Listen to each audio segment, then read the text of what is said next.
Good morning, ladies and gentlemen, or should I say comrades. Thank you, Professor Chen, for such a kind and detailed introduction. I'm deeply honored and humbled by the invitation, and I must say from the beginning that what you are going to hear is only my humble personal point of view. It does not represent any organization that I served or I'm serving at the moment. The invitation came and I was shocked, and I had no idea.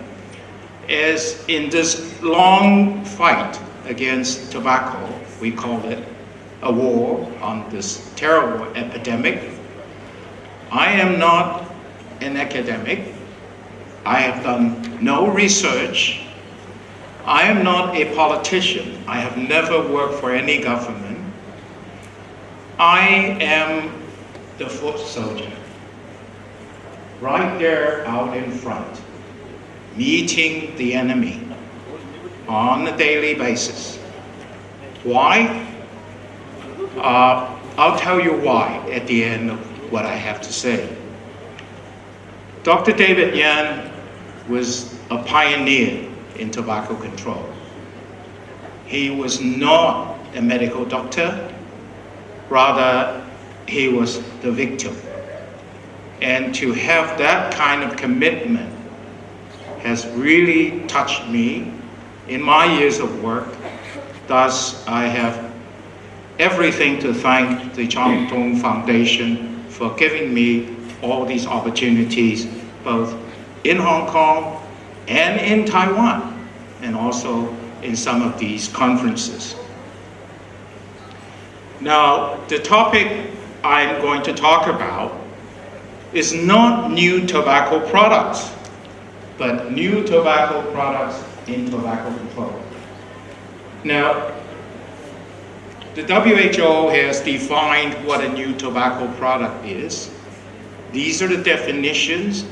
I am sorry, I must apologize. I do not have any original PowerPoints to give you. I did a lot of cut and paste, and I thank them, especially colleagues at Kosh, for giving me all the assistance. Now, just as we were kind of upbeat about the FCTC and some of the headways we have made, etc., the industry has decided not to leave us alone. Thus, we have novel or new products coming online. And some of these new products, I'm sure you are familiar with or you have heard, but I will concentrate on two of them. E-cigarettes. Now, to the best of my knowledge, e-cigarettes was not developed by the tobacco industry. E-cigarettes was the result of a drive for innovative technology in China. And the development and the manufacturing actually took place, much of it in Shenzhen, which is the sort of technology innovation hub in China at the moment. Now, you can look at this device. See, it's so reminiscent of a conventional cigarette. The whole creativity that's in there is to do away with tobacco. There's no tobacco in it. But the uplifting part of nicotine is very much abundant. So the technology employed was to vaporize the nicotine so that the smoker can get the same amount of effect. They even put a little light at the end of it to simulate that of a cigarette. That's how deep this culture has captured us, has imprisoned us. Even in innovation and technology, we cannot get away with it. We still have to imitate the old. Now, the e-cigarette market, actually, we were introduced to these products very early on. Must have been over a decade ago at a tobacco control meeting. We were actually given samples, and we took not that much notice of it. And the ambition at the time, the manufacturer, was to have it listed. They want to go to New York, to go to the NASDAQ and be a listed company, just like a lot of startups now doing. And they did, and they were successful. Now, the health risk has listed, it's all there, but the important thing to look at is, it is still full of various carcinogens and toxins, and of course, is highly addictive. Because of the work of the tobacco control community, the general public is quite aware of the danger posed by conventional cigarettes. Thus, the need to find replacement. This is important because when you have already a saturated market in developed countries, to find replacement products is urgent. They must come up quickly before they lose all their customers. Thus, the development or the emergence of these e-cigarettes. Now, they cleverly marketed this as a harm reduction device to help people quit. This is all very well, but unfortunately, for some reason that I have yet to understand, that it is perhaps human nature that we love risk-taking behaviors. And for some reason, the riskier it is, the happier we get. Now, until we find solutions to modify human behavior, I think you will always be faced with this very difficult problem. I did some work in HIV/AIDS, and although now we have all kinds of therapy and drugs for it, we are still seeing infection going up. This is still going up, and yet this is an extremely dangerous disease because if untreated, undetected, you will die, and you will die much faster than from tobacco. For some reason, people still practice unsafe sex and contract HIV. The same goes with smoking. We can be telling people not to smoke every day, but they are still doing it. They are doing it because the industry is set to attract more customers. Now, the background is important. You have to kind of look at it from the point of view of the industry. The industry is there to make money, to profit. They have many people on their production chain, and they have to look after all of them. They have to be fed, they have to get good wages, etc. And if the customers are dying, they must replace them. And the longer the customer can stay a customer, the better. So the targeting of youth is a natural development. In fact, I think it has always been their strategy to target young people. And I don't mean 18 to 24, probably below 18. In fact, the earlier the better. Now, I don't mean they started too. Then came quickly the heat-not-burn product.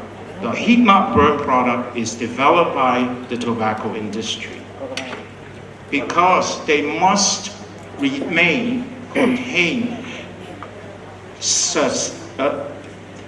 sustain the tobacco industry.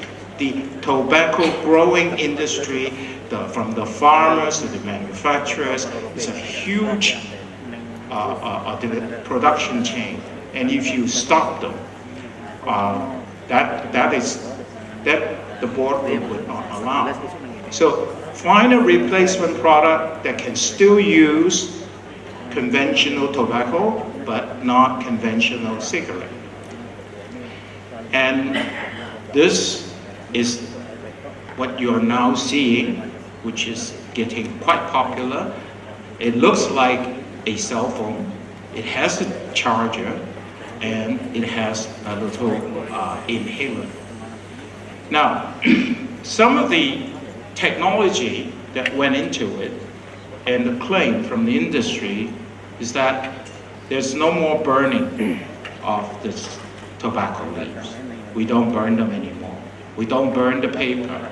We only heat. We only heat. Thus, the toxin from combustion is greatly reduced. And the only difficult thing is to keep the battery charged all the time to sustain your need for using this very innovative equipment.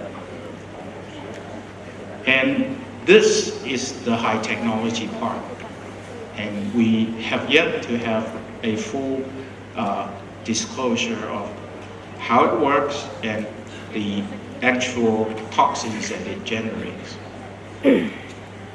But the important thing is to set the trend. Everything in business has to do with time. If it's a timely introduction, that is part already of your success. While the tobacco control community is busy fighting conventional cigarettes, this came in through the back door. And it is trend-setting. It is trend-setting because look where the industry decided to introduce them. To Japan, to Italy. Why Japan? Well, if you're my age, you probably wouldn't know. But for the younger people in the room, I can tell you that in my understanding, Japan sets the trend for the world in many things, from music to fashion to design to food, etc. Everywhere. So, what better place to set up your shop? Japan. Italy. The Italian smoking rate has always been high, very acceptable behavior. It's probably not as well controlled as it is in Northern Europe or Western Europe. So Italy was also selected. And the strategy is to introduce this new product so that the conventional smokers has a choice for something that is less harmful to themselves and to the people around them, because it does not generate secondhand smoke. A complete facelift, and they predict, and this is a diagram from Philip Morris, they predict that in 20, 30 years' time, the sales of IQOS will match that of conventional cigarettes. Well, you hear about that and you say, wow, good business. But what is more dangerous, if you read into the slide, is that the new addition of IQOS smokers actually equate new smokers. In other words, not only people will be smoking conventional cigarettes, but they will also be smoking IQOS, thus equal new customers in addition to the conventional ones. Because out of some of the restrictions that we have placed, such as we ban indoor smoking, then they will smoke something that does not generate secondhand smoke. Because at this moment, we do not have very stringent and clear-cut laws to forbid that. And this is marketing strategies. You only have to go to any place in Tokyo or anywhere in Rome, in Europe. You can see these shops all over the place, and they look very modern, very clean, very attractive, very different. And these are not only available in stores, but in countries that have not been licensed or yet have the market, you can get them through the internet. And they host these rave parties to introduce the product. And the industry claims that it is less harmful. We do not have evidence yet. Thus, I am not going to go into all the claims of the industry, but I've read an article by Professor Simon Chapman. He has 12 myths about it, and I took 3 of it, and then we can take a look at this, And they even came up with a new term called vaping, Don't call it smoking, call it vaping. It's 95% less harmful than smoking. We do not have any evidence of that. That is just a claim. Nicotine in vaping is benign. No, nicotine is nicotine. Nicotine is the same. It's just a chemical that makes you happy. And if you take enough of it, it really will make you sick. And it is highly addictive. And secondhand vapor is harmless and it should not be restricted. Actually, both for e-cigarettes and heat-not-burn, there are now coming out with some studies that there are particles in the secondhand smoke arising from using these devices. How harmful they are, we don't know yet. But the industry is determined to stay on the market, and they are doing a very good job. WHO has made a lot of very explicit and good recommendations, and basically go back to the FCTC and see if we can do better with what the FCTC provides. However, I'm not going to go through all this, but I will give you some of my personal views on taking this novel tobacco products forward. First of all, the FCTC, through this conference of parties, can we introduce either amendments or extensions of the convention to cover these products? They must be regulated, but they cannot be regulated purely as tobacco products, because that would give them loopholes. Now, to top that, you know how difficult it is for a new pharmaceutical product, a drug, to come on the market. We need to go through phases of clinical trials. It takes dozens of years. But why has this device not been regulated under that scheme? That's a question I don't understand. I don't know why. But maybe some of you can provide me with the answer. But until we have a more science-based policy, it is very difficult for us to come right out and say, well, you need to ban this product or not ban this product.